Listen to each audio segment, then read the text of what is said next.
And like an archaeological dig, we'll start, with the surface, with what is apparent and obvious, and then start digging into the layers of history, in this case, until we uncover more and more about this very strange idea called artificial intelligence. And the goal of this archaeological dig, if you like, is to reach some sort of sediment where we can find the primal cause. Okay, what is it about humans that made us come up with this concept that we can create artificial intelligence, meaning we can make something that is not really alive into an intelligent agent? Okay, if I was to sort of abstract this concept. Now, unlike Indiana Jones and the other archaeologists, we're not going to use shovels, but it's going to be a digging into the ideas, right? In an archaeological dig of ideas, okay?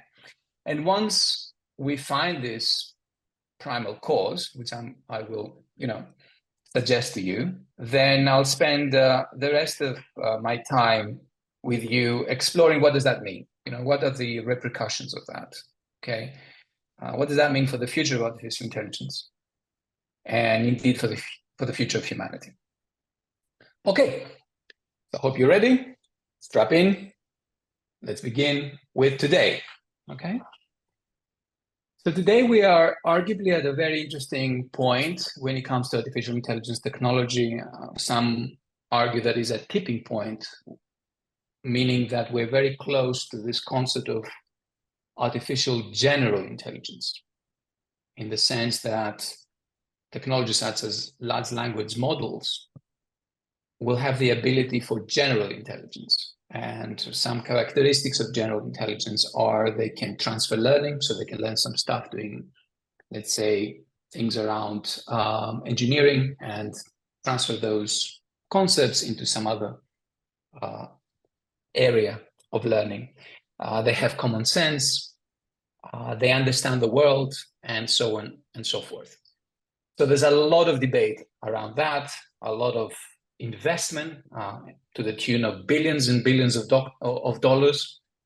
And for anyone who's used those large language models, and I'll have to assume that most of you, or perhaps all of you, have used it, they're very uncanny in the way that they respond. They have some imperfections, but every new version is greater and bigger and so forth. So what makes those LLMs tick? It's this concept of neural networks, right? This is if you open up the hood of an LLM, metaphorically, the engine is made out of those neural networks. Okay, and the concept of the neural network is that we're trying to mimic the human brain in some way. Okay, in a very sort of simplified manner. I mean, if there are any neurobiologists in the room, will probably start getting upset right now. It's a very sort of simplified way of mimicking the human brain. And by mimicking the human brain, which is, again, at a very simplified level, made out of layers of neurons, we've come up with this so-called architecture called the transformer architecture that enables those large language models to seem to have a very good understanding of human language. One might argue that they're parrot machines. Someone might argue they're just machines for bullshit. But we're not going to get into the argument right now. I'm just interested to just present to you the current state of technology, the first layer, if you like, of our dig, okay, which is based on this concept that we can mimic the architecture of the human brain, and by doing so, and by using massive computational power, we can replicate the human mind in a machine. And so far, they seem to be doing impressively well, okay, despite the pushback. Obviously, and rather profoundly, one of the problems with large language models is that they consume a lot of energy. It has been estimated, for instance, that to train those models, you need 2,300 terawatts of energy, which is like 1.5% of the total production or consumption of electrical energy in the world. So there are some issues, but let's leave them for another time. Let's think of what engineers and scientists are trying to achieve. Now, This concept of mimicking the human brain is not a modern one. It's not a new one, right? It is a modern one, but not a new one. If we dig a little deeper, we'll see that, many, many years ago, in 1957, there was the first attempt to build something like that, and it was called the perceptron, and it was built by Frank Rosenblatt. Okay, so again, what Frank Rosenblatt tried to do was try to sort of mimic the human brain. He was leaning on an idea that was showcased many, many years before, in fact, in the early 40s, in 1943, by two very brilliant scientists, Warren McCulloch and Walter Pitts, who showed that there is a one-to-one correspondence between a biological neuron and electronics. So by studying how the biological neuron actually operates, right, with potential going up, like a transistor, more or less, it has like a threshold where it gets chemically excited. Over that threshold, it just sends out messages to the other neurons around it. So understanding this and inspired by that, they show that you can replicate that using electronics, which was a really big idea, okay? And then Frank Rosenblatt took this concept and created the first neural network called perceptron, which used a camera in order to see things and understand what they were. Now, the reason why it took us like several decades to come up with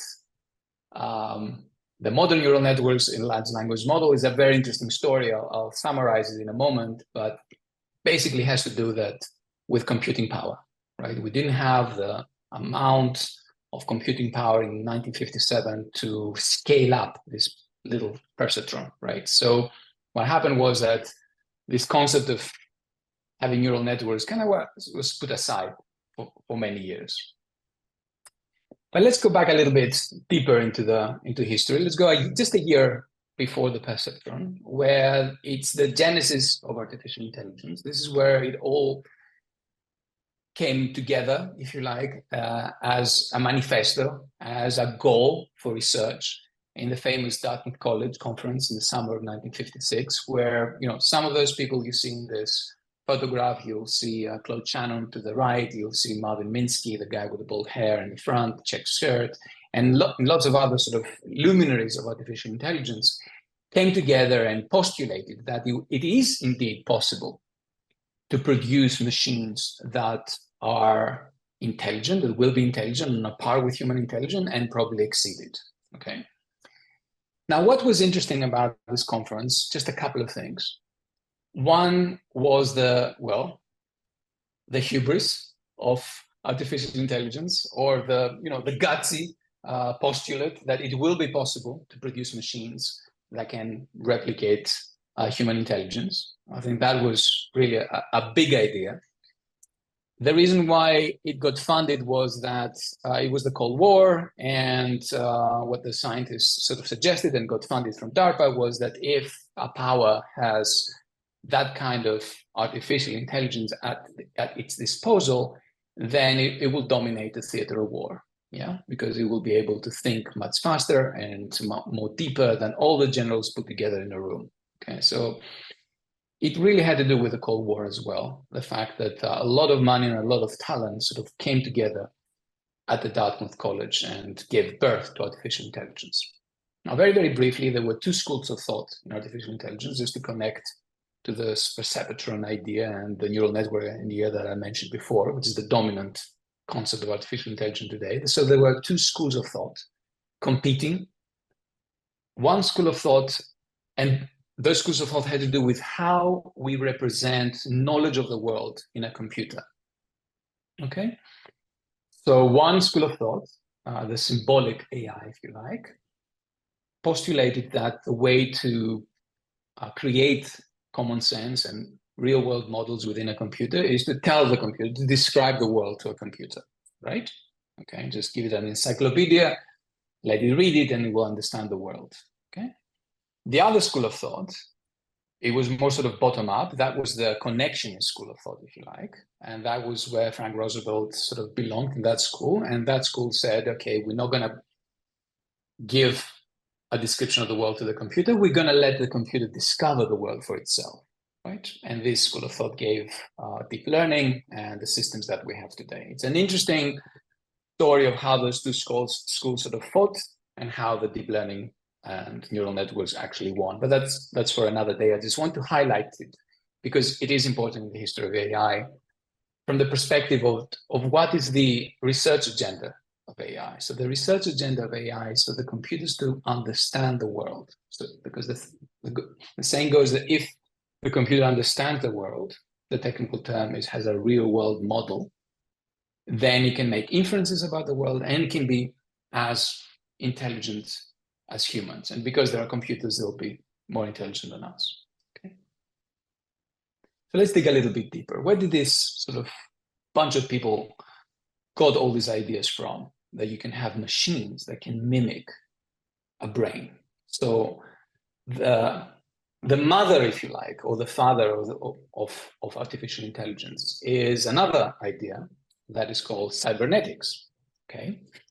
I'm just going to spend a few minutes here because it is really interesting to understand how this sort of genesis of AI, what are the roots of AI in the 20th century.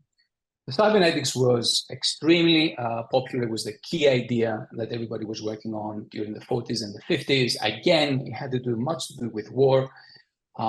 It was a problem during the Second World War where you had naval ships and aircraft fighting at each other. So you have a ship, has its guns, is moving, the aircraft is moving. So you have found a way to be able to point your guns to the aircraft and shoot the aircraft down. It's a complex problem in control theory. And cybernetics essentially build on this mathematical theory called control theory, okay, and try to create automata, automated systems. Now, there are three ideas about cybernetics that I will highlight here because they are very important and they are relevant to the core narrative of AI, but they're also relevant to the past, as you will see in the next digging that we're going to be doing. So three ideas that should stay with you. One idea is the idea of feedback loops, okay? So in order to be able to build cybernetic systems, you have feedback loops. So I look at the aircraft, I know where it is, and I'll calculate where I am, and there's an error, so I'm trying to minimize the error by continuously, using a feedback loop and sort of, reducing the error between my prediction and where the actual thing is. Now, what I just described is exactly what's happening in LLMs and exactly what's happening in neural networks, right? So all this sort of complication thing boils down to feedback loops and how you minimize error between prediction and actual. That's it, in a nutshell. So this idea of the feedback loop came from cybernetics. The other idea is this concept of human in the loop. So what cybernetics came up with is that we're going to have very complex cyber-physical systems made out of computers, machines, and so forth, and the human will be embedded in that loop in some way, okay? So this concept of human in the loop. So, think about cyborgs. I'll come back to that in a moment, okay? How we meld with machines. Again, a concept that very much features in a lot of the ideas being discussed. I'll come back to this later. So human in the loop. Also human in the loop when it comes to training models, but also when it comes to aligning the goals of AI with human goals, right? Okay. And the third idea, which is very important, I mentioned it before, is how we mimic life. So cybernetics was all about understanding biology and getting inspired by biology and building mechanical systems that mimic biological systems. Essentially, how we can bring to life, okay, things that are not living by mimicking things that are living. So that reminds you of something. It is very much like Dr. Frankenstein, really. So this is not Dr. Frankenstein. This is from Metropolis, Franz Lang's famous movie, 1927, where a robot is produced. Okay. So when Norbert Wiener and all those people were thinking about AI in the 1940s and the 1950s, there was a lot of stories that inspired all these people. I assume they were inspired at a very young age to follow science and engineering and come up with those ideas because there was a very rich tradition in European culture, not only in European culture, but let's focus in Europe for this period of time, about the possibility of creating of animating life in inanimate objects. So in the early 20th century, all the craze was around human-like creatures, right? Like in Metropolis, Maria is the robot that pretends to be human and fools everybody. There was, of course, a little bit earlier, the play by Karel Čapek, who came up with the concept of robot. Okay, the word robot. In this play, Rossum's Universal Robots, it's interesting that the robots are not mechanical, but are made of synthetic material. They're very much like androids in the Blade Runner film. But again, they rebel. So this pattern of, humans creating life and that life coming back to take revenge from us, which is, the concept of Mary Shelley's Dr. Frankenstein, which was, you have to go a century earlier in 1818. But again, this sort of, if you like, cautionary tale that if you meddle with, animating dead things, something bad is going to happen. And I think a lot of this narrative is still with us today, this sort of fear about artificial intelligence that may destroy the world.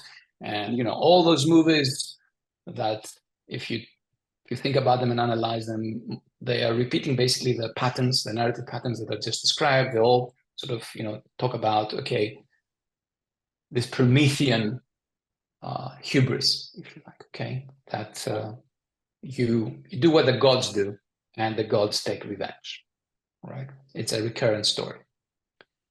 So where did this idea come from? This idea is about creating living things out of dead things. Let's go a little bit deeper. So again, 18th century, even 16th, 17th century, in Europe, there was a big tradition with automata. It was all the craze. It was all about how you animate with mechanical things.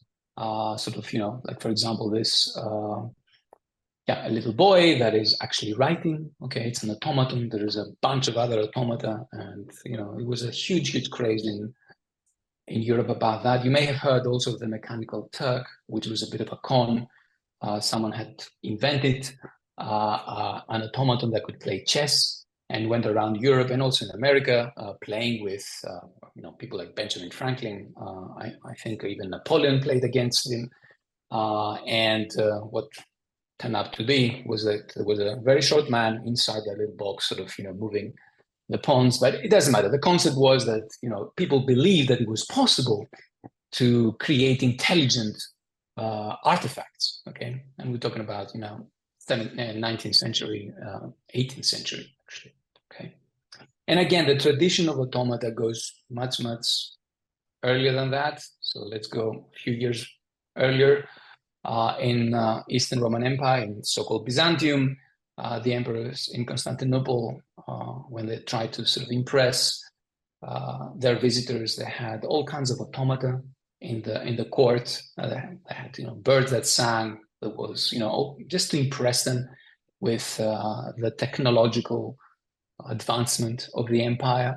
And again, those emperors sort of fell back into the tradition that existed in the Hellenistic sort of Greek-speaking Near East sort of area, which was all about the mathematics of the Hellenistic times. Hero of Alexandria, and the mathematicians of Alexandria, they were the first ones who sort of experimented with steam engines and, with automata, with, all this technology sort of comes from that time, right? The Hellenistic time, and travel through time to us. Let's dig a little bit deeper. So where did this come from? It came indeed, I would argue, from this desire of people to, in a way, imitate the gods, okay, and see if it was possible, especially in the Hellenistic time, where there was a bit of a break, if you like, with the old traditions. It was an interesting time in terms of the ambivalence about religion. There was all kinds of new religions. There was a tipping point in human history, if you like. But before that, there was a rich history about the gods being able to do the same. So humans, when they discovered science, said, okay, let's tinker a little bit with those things and see if we can be like gods. Again, the way I'm reasoning this is just to remind you again what I said before, this recurring narrative about, humans playing God, animating life into machines, and then all kinds of terrible things happen, nemesis happens. But the gods did it. So in Greek mythology, there is this concept, this sort of person called, this robot called Talos. You may have heard of him. It was an invention of Hephaestus, the god of fire. And the purpose of the robot was to defend Crete. Minos, the king of Crete, was the son of Hephaestus. So what Hephaestus did, he built this robot called Talos, and Talos sort of ran up and down the coast defending Crete from invaders. He found his fate in the hands of Medea. She was smart enough to notice that there was a screw at the heels of this robot, and she undid the screw, and all the ichor, which is the blood of the gods that was actually animating Talos, sort of went away, and Talos died. So you know the story. But it was a very powerful story in antiquity that the god of fire, the god of engineering, like Hephaestus, was capable of producing robots, and he had a few robots in his lab as well. So there was, all those stories, if you like, are the ones that feed the narrative. There was another story very famous about Pygmalion and Galatea. You may have heard of that as well. It's in Ovid, the Roman writer, Metamorphosis. One of the chapters speaks about this Cypriot sculptor who's very disappointed with women, creates his own ideal woman using marble. This is by Rodin, actually, what you see here in front.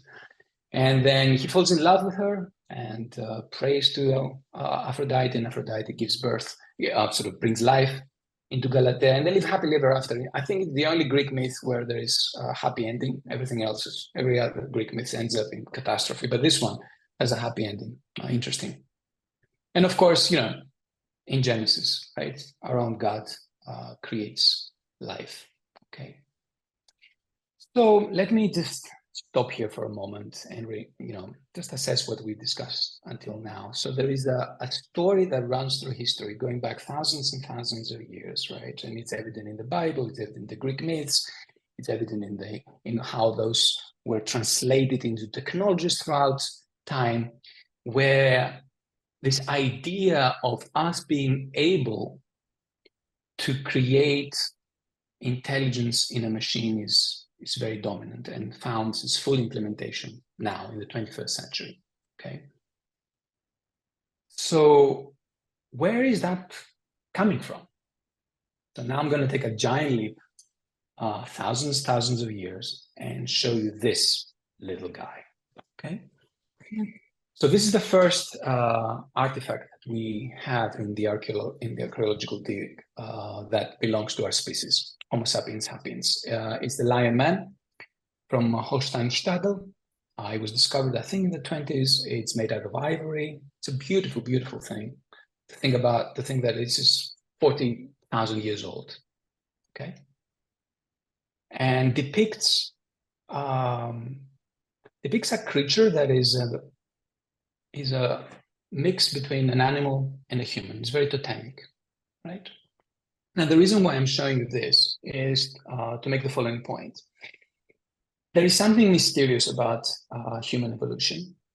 The fact that our species has a history of at least 300,000, maybe 400,000 years. And before that, our most immediate ancestor, Homo habilis, has like another million years. And throughout most of that time, our ancestors and our own species, at least in the beginning, didn't come up with any interesting ideas. They were just using flintstones, right, for millions of years. And then something extremely interesting happens between 60,000 and 40,000 years ago, which is called the Big Bang of the human mind. And suddenly we have artifacts like that. We have the beautiful paintings in Lacroix and in Les and everywhere around the world, not just in Europe, but in other places around the world. Something happens in the human brain that changes everything. Okay. And I'd like to explore this a little bit, because I think what I will argue to you is that what happened in the human brain, in a way, at that time, in a way determined where we are today, right? And in many ways determines this idea that we can create our own image onto machines. So what happened? So it's still a debate, but the most interesting idea about what happened was that there was a mutation of a gene. The gene is called FOXP2. It's a gene that other apes have, but in our species, it mutated.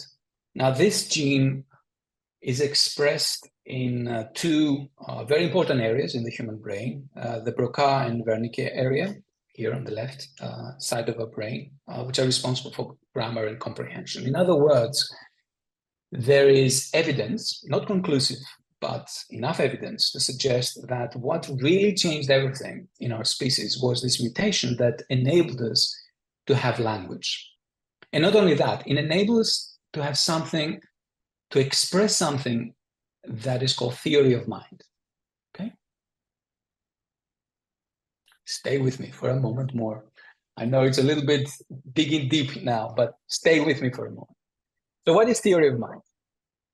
It's what psychologists use to describe this intuitive feeling that other people like us, the people that sit around in that room, me, you, have a mind, which is more or less like ours. Okay? We assume that. This is something that kicks in around the 3rd to 4th year of our age. You know, girls and boys before that age don't have theory of mind. Okay? They don't understand that other people have different minds. They think that what they feel and what they think is what everybody thinks and feels, and that's why they get often very frustrated. That's why they cry, because they don't understand why other people don't understand that they're hungry, or, you know, et cetera, et cetera. But at around the age of 3 and 4, this sort of developmentally, we become aware that other people have theory, have their own minds, and that enables us to become social beings, right? That enables things like empathy, that enables us to enjoy theater, right? Where you sit in the theater, you know, people are not who they say they are.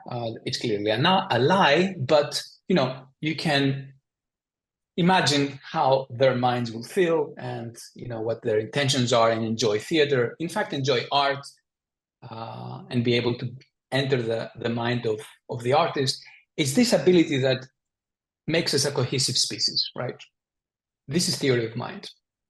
And what I would argue is that because of that event that happened in our evolutionary history that enabled us to produce civilization, right, had to do with language, had to do with theory of mind, had to do with the fact that we can project our own mind into other people, and not just people, also to animals. We are constantly anthropomorphized, if you like. Okay? When we think, for instance, that a dog or a cat understands what we say, it's a projection of our mind. It's theory of mind in action.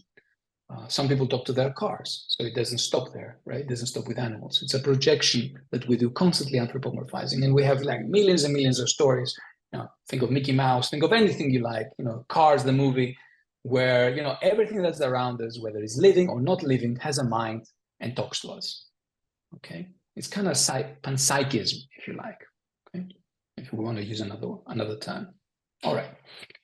So now we went all the way back to the prehistoric times, just to trace what happened, if you like, what happened that sort of triggered this concept of projecting our mind into inanimate things, that then led to this concept of artificial intelligence, I would argue, right? So let's now go back to artificial intelligence and see if this theory of mind is confirmed or not, okay? Let's test the theory. And to test the theory, we'll go, again, more closely to the present and talk a little bit about Alan Turing, okay? I'm sure you're all familiar with Alan Turing and his life and his contribution. There's lots of interesting things that we can talk about Alan Turing. You remember when I said before about the artificial neurons by Warren McCulloch and Walter Pitts? Now, they came up with this concept by being inspired by a paper by Alan Turing. So Alan Turing has influenced artificial intelligence in many, many ways, not just one, in many, many ways. Okay? And we can talk for hours about his contribution, but I want to stay with something that I think is very profound in AI, which is called the Turing test, and just spend like a minute discussing the Turing test and trying to connect it with everything that I said before. Okay. So the Turing test, or how the way Turing presented in his paper called imitation game, it's a game whereby somebody, a person, is having a conversation with someone or something that is behind a wall. And the point of the game is for the person called the judge to judge whether this entity, this agency that he or she is conversing with, is human or not. Now, on the other side of the wall, if indeed there is an intelligent machine, that intelligent machine is trying to imitate the human and fool the judge, right? So there's a purpose and a goal on the other side from the machine. And this is the game. And if the judge is unable to tell whether the entity on the other side is a real person or not, and if indeed it's a machine, then according to Turing, we have to accept that this machine is truly intelligent and it has passed the Turing test. Okay, so this is the Turing test in a nutshell. So for instance, when we talk about a large language model, there's a big debate, do they pass the Turing test or they don't pass the Turing test? Some people say they do, some people say they don't, especially because sometimes they come up with, complete rubbish. So maybe they haven't passed the Turing test yet. Okay. There's also other philosophers that say that Turing test is really nothing. It means absolutely nothing. Very famously, there is John Searle, an American philosopher, who has put forward he pushed back against the Turing test. And it's interesting why he did and how, right? So he said, you know what, this test means nothing, because the computer can never be truly intelligent. Because the computer, what the computer would do on the other side, it would just push symbols around, okay? In the case of artificial neural networks, it just changes weights in its deep sort of structure. It doesn't really understand what it's talking about, right? It doesn't understand the concepts. It's just, coming up with answers without understanding what the answers mean. And therefore, the computer is not intelligent. That was the pushback by John Searle. It's called the Chinese room because it suggests that the computer just pushes around Chinese symbols without really understanding what the symbols mean, and just creates an answer that looks intelligible to the Chinese person on the other side, but it doesn't mean that the computer knows Chinese. That was, like, in a nutshell, John Searle's. Now, that is interesting because what we're talking about here, right, is that we don't need to ensure that the machine on the other side is truly intelligent. What we need to feel so that we accept the machine to be intelligent is that it behaves as an intelligent being. That's good enough, okay? In fact, if you think about it, I'll come back to this concept. How do we know that anyone other than us has true intelligence or true consciousness, if you like, okay? We can't possibly know that. There isn't a test to look into people's heads and locate intelligence, thought, or consciousness. So this is another big mystery of science that has not been solved. The only way we can tell they're intelligent is through their behavior, okay? All right.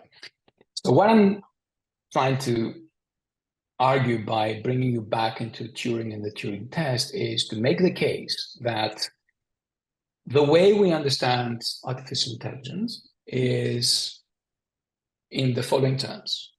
First of all, it is possible to have artificial intelligence. It is possible to have superintelligence in the machines. This is the thesis of AI. And we are getting closer and closer with large language models and the rest. We will know if those systems are AI, are true AI or general AI, by the way they behave, because there's no other way of knowing. There's no way of actually, going into this complexity of neural networks that are inside those machines, very much like the complexity of neurons inside the human brain. Okay. And make a decision whether they're truly intelligent or not. We just need to converse, and that'll be enough. Okay, so the Turing test returns, if you like, with a vengeance to determine what is intelligent and what not. Okay, so these are sort of the key concepts of AI. And the third very big idea about AI is that we can do that with a combination of software and hardware. Okay, we can recreate human intelligence with a combination of software and hardware. And these are the sort of, if I was to distill the ideology of AI, the ideology that drives AI, these would be the three things that I just mentioned. Okay, so what does that mean for the future, right? Let's spend maybe, 5-10 minutes discussing the repercussions of this ideology, okay? Let's turn a little bit to humans for a moment. We talk about the human existence in the 20th and late 20th and early 21st century as made up of patterns, really, of something immaterial. DNA is code, okay? The genome is code, right? And can be, in fact, become a file, a digital file. You have a sequencing machine, you can sequence someone's blood, and out comes a digital file. And this digital file is your genome, right? It's a piece of software. It's something immaterial. We talk about thoughts, especially in the context of AI, as being software programs. Again, software programs are immaterial, right? There is a return of dualism, if you like, in European science, and definitely in the way in computer science. So in computer science, we have the hardware, which is the body, which is the physical instantiation of the machine. But what is really important is the software, right? Is the algorithm that runs, okay? That is the intelligent thing, okay? Very much like, going back to Descartes, it's the body that is just a vehicle, like, if you like, or to Christianity even, right? Obviously. And it's the mind or the soul or the consciousness, those terms are conflated in the modern era, that is eternal, that is really what's making this thing tick, okay? And again, if you look at all the stories that we discussed from today to the past, it's some kind of, immaterial thing that enters the machine. Today, software. In Frankenstein, Mary Shelley's Frankenstein was the lightning, the electricity. Something happens, right? Something happens that is not really material and animates everything, right? So this concept is very, very potent in computer science, okay? And very, very potent in the narrative of AI, right? And there's stories, again, go back to science fiction where, you can transfer your whole self, right? Look at, with Star Trek, okay? The teleporter, okay? So you are, in fact, pieces of humans, and everything is just pieces of information, right? We can deconstruct everything and transfer it as a piece of information someplace else, and we can reconstruct it, okay? So this concept is very, very powerful and brings up this ideology called transhumanism that I want to finish up with, because this is, if you like, the logical extension of what the AI ideology is all about, okay? It's this concept of the singularity, where machine intelligence surpasses human intelligence, and the only way to control this thing is by merging with the machines. So, for instance, look at what Elon Musk is doing with Neuralink. The argument is that we need Neuralink because, the machines are going to be so smart, and we have to become part of the machine, right? Think what cybernetics was preaching, right? This concept of the human in the loop. Now the human is part machine, right? The cyborg. Why? Because we need to extend our abilities. We need to become something more than what we are, given the technology of AI. Yes? Or we can become like a Robocop. Or why stop there? We can go even further than that, right? We can upload our mind on the machines, right? So you hear that sort of transhumanism concept, whereby you are liberated from the restrictions of the physical body, and you become immortal by uploading yourself in the machine. It's a religion for atheists, if you like, okay? Now, why should I take this seriously? And why I'm suggesting to you that this is something you should be cognizant of as you interact with this new world of AI. I think that this concept of transhumanism is a continuation of the dominant ideology in Europe of the past few centuries, certainly after the French Revolution. And the idea is that we are individuals, and our goal is to maximize our freedom and liberty, right? This is at the core of liberalism. And we live now in the 21st century where this idea has pushing the boundaries all the time. So the latest, for example, so it pushed the boundaries of, of community. You're not bound to the community, you're not bound to the church. So let's say it started like that in the French Revolution, then you're not bound by a community, you're not bound by any nation, you're not bound by any sort of social norm. Now we have these big cultural walls. Are you bound by biology? So one side pushes this way and one side pushes the other way, but the progressives push and say, no, we're not bound by your biology. We can, decide what sex we want. The next level for that cultural war is we're not bound by physical bodies, right? We can, extend our lives. We can transfer our minds into the machine. We can meld with the AI. We can accelerate our intelligence with AI, and we can live forevermore as pure minds. Okay, so I'm just going to finish with this slide, which I like very much. This is Rachel from Blade Runner. For those of you who haven't seen Blade Runner, the first one, I strongly recommend that you spend next weekend watching this film. Lots of interesting things to say, but one of the key things about Blade Runner, which is based on a novel by Philip Dick, an American author, is this concept of paranoia. Okay, so in the film, the hero doesn't really know whether Rachel is a human or not, because she's so perfect that he can't tell the difference. And he falls in love with her. It turns out that Rachel is an android at the end. But what is even more interesting is that, at least in the book, that the hero is also an android and doesn't know that he's an android. I'm just going to leave it there for a moment and say that if you're really interested to learn more about all that, you can check out my book. It's been published a few years ago, but you still can find it in libraries, and I hope in Amazon as well. And with that, I would like to turn over to the conference, to the audience, and get your questions. Thank you very much. Thank you.